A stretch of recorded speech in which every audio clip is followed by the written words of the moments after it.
আসসালামু আলাইকুম প্রিয় ভাইয়েরা, আপনারা সবাই কেমন আছেন? এই যে আমার দেখেন বাচ্চাগুলো কত বড় হয়ে গেছে মাশাআল্লাহ। তাদেরকে আজকে পুকুরে নামে দিলাম। দেখেন তো পুকুরের সঙ্গে বাচ্চাগুলো কেমন ফুটে উঠতেছে। এই যে পুকুরে নামে দিলাম, এটা বাড়ির পুকুর। তো আজকে প্রথম দিন, তো এত পানি দেখে কখনো নামিনি এর আগে। তো হালকা একটু আতঙ্ক বিরাজ করতেছে, এই জন্য একটু ভয় ভয়। অনেক কষ্ট করে নামিয়ে দিলাম, আমি পুরো ঘেমে গেছি তো নামাতে গিয়ে। আসতে যাচ্ছে না, কারণ বাড়ি থেকে বের হওয়ার অভ্যেস নেই। তো এখন যেহেতু প্রচণ্ড গরম পড়তেছে আমাদের এদিকে, সেই ক্ষেত্রে একটু পুকুরে না নামার অভ্যাস করলে সমস্যা আছে। অলরেডি একটা বাচ্চার পায়ে একটু হালকা সমস্যা হয়েছে, ওটাকে আমি আলাদা করে রাখছি বাসায়। ওটা একটু হালকা চাকলা আমরা বলি, যে পায়ে একটু ব্যথা পায়ে যায়, হাঁটতে কম পারে। ট্রিটমেন্ট চলতেছে সেটার। তো বাকি যেগুলো আছে সেগুলোকে আজকে পুকুরে নিয়ে আসলাম, তাদেরকে একটু পুকুরের সঙ্গে পরিচয় করে দিই। আর দেখেন গোসল করার পরে বাচ্চাগুলোকে মাশাআল্লাহ অনেক ক্লিন, একবার ফুটে উঠতেছে ভিডিওতে। জানি না ভিডিওতে কেমন লাগতেছে, সামনে দেখতে আর খুব বেশি সুন্দর লাগতেছে। আর আপনারা জানেন যে আমার বাসায় অনেক হাঁস ছিল, তার মধ্যে থেকে ডাক প্লেগ রোগের কারণে অনেকগুলো হাঁস আমি হারিয়ে ফেলি। তো লাস্ট 3টা হাঁস রয়েছে, তার মধ্যে একটা মেল। এই যে এটার বয়স কিন্তু বেশি না, 1 বছর 2 মাস চলতেছে।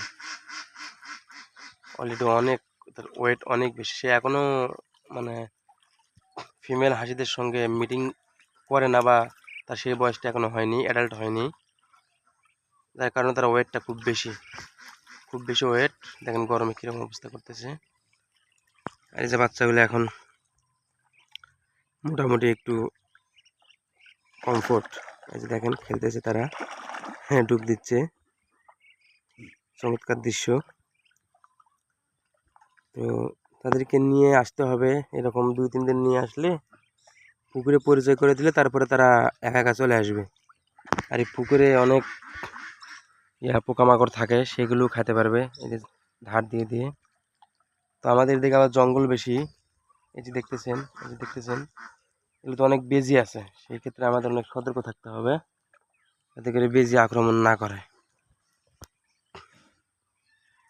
তো প্রিয় বন্ধুরা, পরিষ্কার ক্লিন পানির সঙ্গে আমার বাচ্চাগুলো কেমন লাগতেছে আপনারা অবশ্যই কমেন্টে জানাবেন, এবং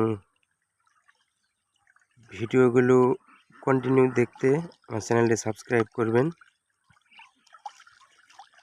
আর গ্রামের ভিডিওগুলো কেমন লাগে সেটাও বলবেন। এই যে আর একটা ফিমেল চলে আসছে, এই যে একটা ফিমেল, ও ডিম দিচ্ছে, কিন্তু ওর ডিম দিয়ে কোনো লাভ হবে না, কারণ ডিমগুলো ফুটবে না, ফাটেল হবে না, কারণ আমার বাসায় যে বড় মেলটা ছিল সেটা তো নেই আর। তো এটার বয়স এখনো হয়নি, যেটা বললাম আপনাদের, যার কারণে কোনো লাভ নেই, ডিমগুলো খেয়ে ফেলতে হবে, আসলে কোনো উপায় নেই, এই আর কি। তো সকলে ভালো থাকবেন, সুস্থ থাকবেন, এবং দোয়া রাখবেন যাতে বাচ্চাগুলো সুস্থভাবে আমি রাখতে পারি, আবার যেন বড় করতে পারি। আর আমি 2-1 দিনের ভিতরে আমি ডাক প্লেগের ভ্যাকসিন নিয়ে আসবো, সবগুলোকে ভ্যাকসিন করাবো। আমি সামনের গত যেগুলা হয়ে গেছে, সেগুলো মতো ভুল আমি করতে চাই না। তো সকলে ভালো থাকবেন, ফুল ভিডিও দেখবেন। আসসালামু আলাইকুম।